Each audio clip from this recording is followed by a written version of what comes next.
Selamat pagi, siang, ataupun malam, Bapak dan Ibu dosen, dan teman-teman sekalian. Saya Nicholas Sunagara dari Prodi TPHP 2019 dan hari ini saya akan mempresentasikan tentang jurnal Effect of LTLT Heat Treatment on Cathepsin B and L Activities and Denaturation of Myofibrillar Proteins of Pork.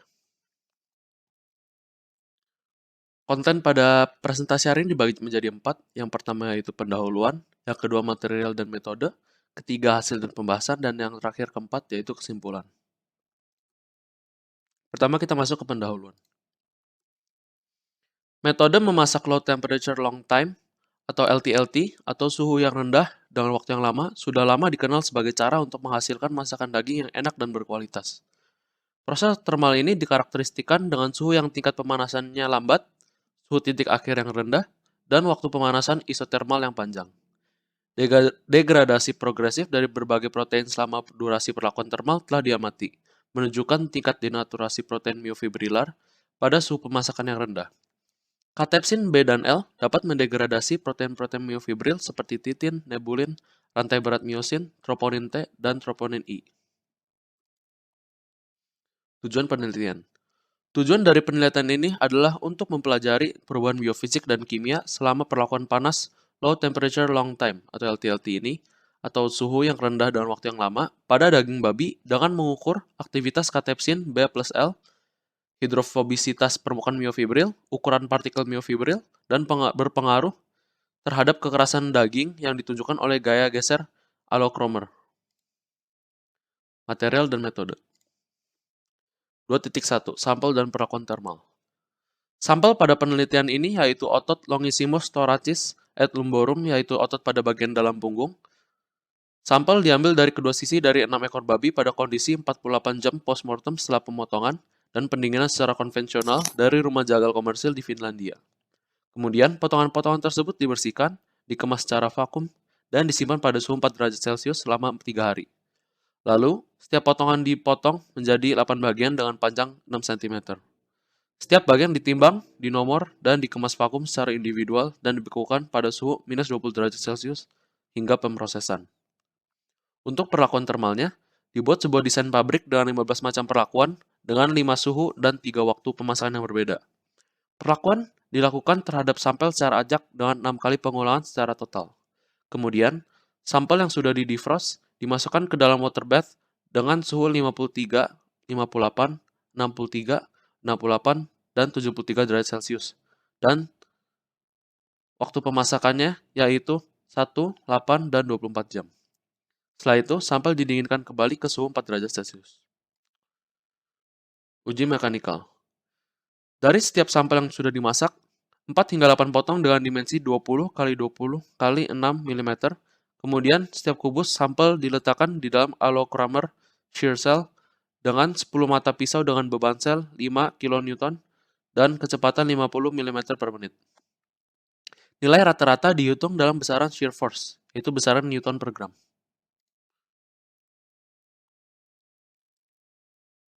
Kemudian, kita masuk ke ekstraksi myofibril dan kuantifikasi protein. 2 gram sampel beku dihomogenisasi pada kecepatan 13.500 rpm dalam tabung sentrifugasi dengan 10 ml buffer kekakuan dingin dan disentrifugasi selama 10 menit. Proses ini kemudian diulang dengan waktu sentrifugasi 20 menit untuk menghilangkan protein sarkoplasmik. Kemudian, dihasilkan pelet myofibril dan disimpan pada suhu minus 20 derajat Celcius hingga analisis. Kandungan protein akan akhirnya dihitung dengan DC Protein Assay Kit. Selanjutnya kita masuk ke 2.4 yaitu denaturasi protein. Yang pertama, kita masuk ke hidrofobisitas permukaan. Denaturasi protein myofibrillar setelah perlakuan LTLT dipantau dengan mengukur jumlah bromophenol blue yang terikat pada myofibril. Analisa dilakukan secara rangkap 3 dan hidrofobisitas permukaan dihitung sebagai mikrogram bromophenol blue per mg protein myofibrillar. Selanjutnya, ukuran partikel. Analisis pengukuran partikel ini dilakukan untuk mewakilkan analisis agregasi protein. 3 subsampel dari setiap kombinasi perlakuan dalam waktu dan suhu. Kemudian diambil ukuran partikel daging dalam dispersi. Larutan aqueous ditentukan dengan menggunakan difraksi laser di dalam Malvern Master Sizer 3000.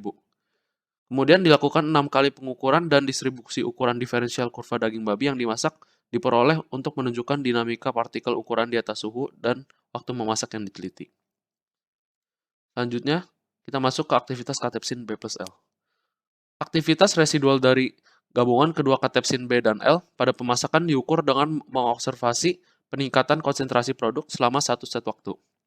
1 mili unit aktivitas katepsin B plus L sama dengan lepasnya 1 nmol 1,7-amino 4-metil coumarin.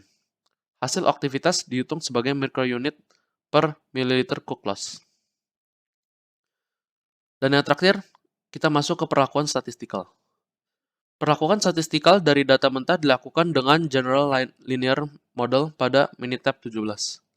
Efek dari perlakuan panas yang berbeda dievaluasi dengan Allo-Kramer shear force, aktivitas residual katepsin B plus L, hidrofobisitas permukaan, dan parameter ukuran partikel dari daging setelah pemasakan LTLT.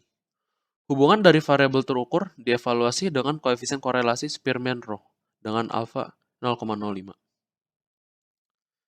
Lalu kita masuk ke hasil dan pembahasan. Efek dari gabungan waktu dan suhu pada pemasakan LTLT dari Longissimus thoracis et lumborum telah diinvestigasi. Tabel 1 ini menunjukkan bahwa waktu pemanasan dan suhu mempengaruhi shear force dan aktivitas katepsin B plus L secara signifikan. Sedangkan hidrofobisitas permukaan dan parameter ukuran partikel terpengaruh signifikan oleh suhu saja. Dalam pemanasan 1 jam, Allo-Kramer shear force menurun dengan meningkatnya suhu, diikuti dengan peningkatan pada range 63 derajat Celcius dan 73 derajat Celcius.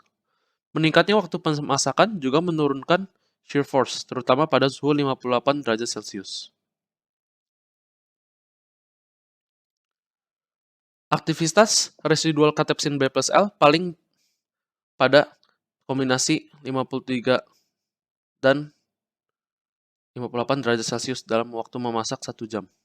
Pemanasan lebih lanjut menghasilkan penurunan dari aktivitas.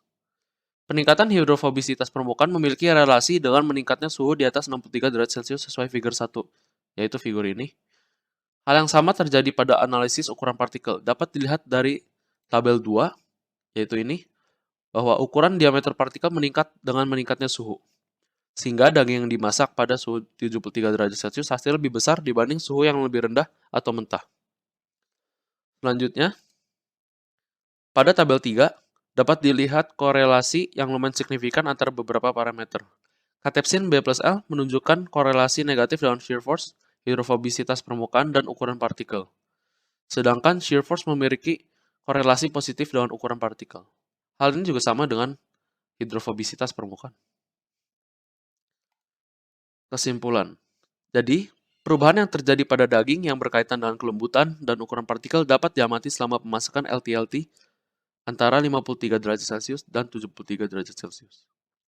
Perubahan cepat dapat diamati pada waktu yang singkat dan atau suhu yang lebih tinggi. Sesuai dengan perilaku myofibril saat dimasak, di mana didapatkan meningkatnya kekerasan dan meningkatnya suhu. Pada waktu yang lebih lama dan suhu yang lebih rendah, sebuah interaksi kompleks antara agregasi dan proteolisis terbentuk dan kemungkinan bertanggung jawab atas dinamika yang diamati. Hasil keseluruhan dari penelitian ini menunjukkan bahwa pemasakan LTLT antara 53 dan 63 derajat Celcius menawarkan kesempatan untuk melawan kekerasan yang diinduksi panas dari myofibril melalui aksi enzim proteolitik, yang bersamaan dengan perubahan yang terjadi pada fraksi protein lain berkontribusi pada berkurangnya kekerasan. Sekian presentasi dari saya. Terima kasih. Sekarang kita masuk ke sesi Q&A atau tanya jawab. Berikut adalah pertanyaan-pertanyaannya. Yang pertama yaitu, pada penelitian ini terdapat salah satu variabel yang ditentukan yaitu shear force. Boleh dijelaskan apa itu shear force dan alasannya ditentukan dalam penelitian ini? Jadi, shear force merupakan dua gaya yang berlawanan yang ditempati pada dua titik yang berbeda seperti ini, contohnya yaitu ini sebuah bidang, kemudian diberi gaya dari atas ke bawah dari sini dan dari bawah ke atas dari sini. Gaya yang diperlukan itu merupakan shear force. Jadi alasannya yang ditentukan dalam penelitian ini yaitu shear force menentukan kekerasan dari daging yang telah diuji coba. Pertanyaan kedua yaitu, pada hasil dan diskusi penelitian ini, mengapa tidak ada korelasi antara aktivitas katepsin B dan L dengan hidrofobisitas permukaan dan apa artinya jika tidak terdapat korelasi antar variabel tersebut? Jadi hal ini membahas dua hal yang berbeda.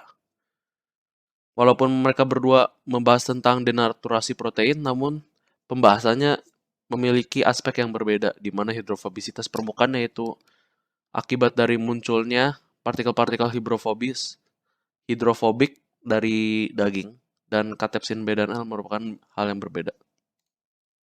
Lalu yang ketiga yaitu mengapa sampel yang digunakan berupa Longissimus thoracis et lumborum atau daging bagian punggung, apakah bisa diganti dengan bagian lain?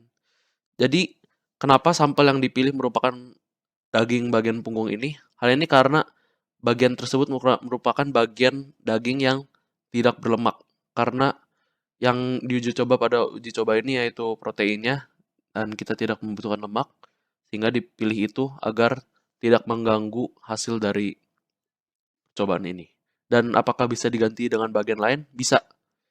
Kita bisa menggantinya dengan bagian yang juga tidak berlemak seperti bagian khas dalam atau tenderloin dan lain-lainnya. Dan yang terakhir yaitu, bagaimana cara untuk meminimalisir muncul kekerasan atau toughness pada daging? Untuk bagian ini, kita dapat melihat kembali ke kesimpulan. Di situ dijelasin.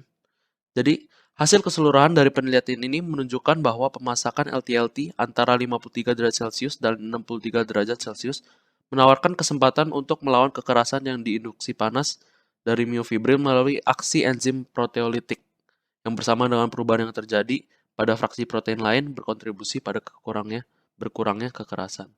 Dari situ kita bisa melihat cara untuk meminimalisir muncul kekerasan. Sekian sesi Q&A dari saya. Terima kasih.